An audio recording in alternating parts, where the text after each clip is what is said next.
We need to have another real conversation about how deep this Remy Ma fixation runs for Claressa Shields.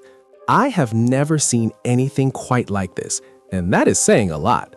We are back again, breaking down Claressa Shields. We are back dissecting just how far this Remy Ma obsession actually stretches. Listen to this. She is not just looking for fashion advice or little styling gems like those DMs she once sent to Remy Ma. She is not only interested in Remy Ma's husband, Pap, who stood right there with her at the press conference and played Hyrolian. No. She wants to become Remy Ma, and in her mind, Papoose is the doorway to that next level. She truly believes that mirroring every detail Remy Ma has perfected over the last 2 decades is going to slide her right into that same lane. Hold up. I did not grasp how intense this obsession had become. You won't believe this. Because it is one thing to be inspired, right? It is another thing to recreate the exact same hairstyles Remy Ma has worn. Then you move on to duplicating the outfits Remy Ma already stepped out in. Then you push it even further by copying the jewelry choices Remy Ma made. Girl, the stacked necklaces, the layered chains, all of it. And yes, that has been a hip-hop staple forever. The Van Cleef bracelets, the fixation on the wrist stacks, the long bust-down hair, the rotating lace fronts, and the specific braid styles Remy Ma has debuted over the years. And now we have entered the fur era, while it is 60 degrees outside. Make it make sense. Because this was not just about throwing on a pink mink for fun. This was not simply rocking pink fur that was clearly too warm for Claressa Shields in that moment. We need to talk about the full outfit, you guys, because it mirrors Remy Ma around Christmas when she pulled up to Daniel's leather talking about face tape, body tee, everything tee. And guess who was right there with her? Papoose. So now we see the tank top, the jeans, the boots combo being recreated, except Remy's boots actually coordinated perfectly with her mink. Meanwhile, you are trying to sync the purse and the boots with that pop of red. And yes, the coat itself is pink with red woven through it. So now you are going full throttle, right? Full speed ahead. Remy Ma has already worn a pink mink coat before. Now you step out in a pink mink with a splash of red. That is not a coincidence. That feels intentional. It's almost like someone studied Remy Ma's entire page from a burner account, then handed it to a stylist and said, listen to this. What can we flip from here? How can we recreate this look? So either Papoose is in on the plan, hoping to provoke Remy Ma, or he is completely clueless. And if he is not clueless, does he actually want Claressa obsessed with his wife so he can somehow circle back? Because honestly, none of this adds up to me. Let's be very clear. Remy Ma did not have to attach herself to a married man or pull any of these messy moves to win. She built her name on skill. She can actually rap, okay? She never needed extra theatrics or side stories to stay relevant. Remy Ma has never been defined by her romantic life. She has never been boxed in by who she married or who she was dating. That has never been the core of her brand. First and foremost, Remy Ma is recognized as a female MC. She came up under Terror Squad with Fat Joe.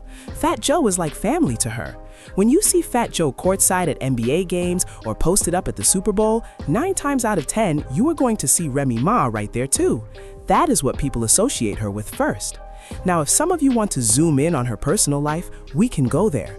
But ever since Claressa Shields linked up with, or should I say publicly got exposed in this situation with Papoose, everything shifted. She turned it into a mission. She made it a goal. She made it a personal badge of honor. She decided this would now be her identity and her brand. And even though she did not say Papoose's name at that press conference, he was seated right next to her like a co-signer to the entire rollout. And we keep circling back to it. We keep having conversations about these husbands, these tag-alongs, these situationships, these side attachments trying to catch the money wave. They want the spotlight. They want the clout. They want the new attention and new checks that are coming your way, Claressa Shields, but you stay quiet because you think standing beside Papoose is a flex. And I am going to say it again, as I have said before. Last time I checked, his name was not Morris Chestnut. Last time I checked, his name was not Shamar Moore. Last time I checked, his name was not Idris Elba. Last time I checked, his name was not Boris Kojo. Last time I checked, his name was not Michael B. Jordan. Last time I checked, his name was not Rome Flynn. Last time I checked, listen to this, I could keep going. I could do this all day. I could list hundreds of names. I could list thousands before ever landing on Papoose. Meanwhile, Claressa Shields and Papoose are stepping out dressed like a so-called power couple, full mink coats, in 60-degree weather. Make that make sense. 60 degrees and y'all are wrapped up in floor-length fur for a press conference that did not require any of that.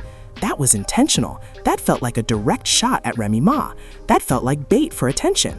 I do not know if they are hoping Remy Ma jumps back on live to drag them again. I do not know what the strategy is. I do not know what the endgame looks like. But from where I am sitting, they are not over Remy Ma. Remy Ma is still the focal point. Remy Ma is the benchmark in their minds. The Remy starter kit is the actual blueprint they are following. Remy is on the vision board. Remy Ma is the muse and the model they keep tracing over. Whatever Remy Ma has accomplished, Claressa Shields wants to duplicate it. Whatever Remy Ma possesses, Claressa Shields wants it too. Because let's not forget, she allegedly wants a rap career as well. Claressa Shields has also hinted at wanting reality TV exposure, just like Remy Ma and Papoose had. And y'all caught it when I mentioned in the last video that the Zeus network will be streaming this fight. Now yes, it may still air on Daz and Boxing, but it is also landing on Zeus network, and Claressa Shields has openly said she wants to be on Zeus because she enjoys fighting people. And somehow she believes this whole situation with a married Papoose deserves a front row seat on television so the world can watch the chaos unfold. But listen to this, I cannot stress this enough.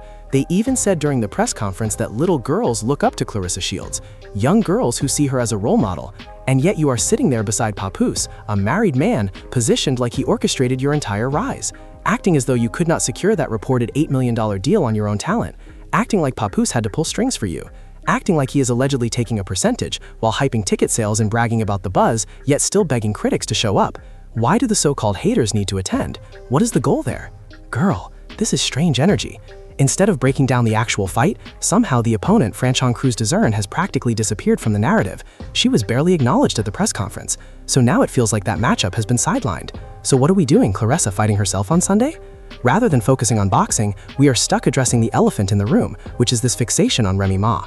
Whether it is copying the style, mimicking the fashion, borrowing the slang, or aligning with her husband, it keeps circling back.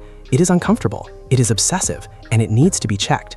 At this point, Remy should seriously consider some kind of legal boundary, a cease and desist, a restraining measure, something official, because this is starting to feel like stalking territory. It's starting to feel like harassment. And how long after the fight before Claressa is popping up in New York too? We need to ask real questions about safety. Whether Remy lives in New York, New Jersey, or anywhere else, she needs tight security around her space, period. This is starting to feel unsettling. Every single aesthetic choice points back to Remy Ma, and that fixation is not subtle. Down to the makeup, down to the outfits, down to the fur, down to the jewelry, down to the hair, even down to the aura, you guys, down to the aura. So with that said, I need to hear from you in the comments. Do not forget to like, comment, and subscribe. Make sure you hit that notification bell so you are alerted the second new content drops on this channel. And on that note, I will be back to talk to you all very soon.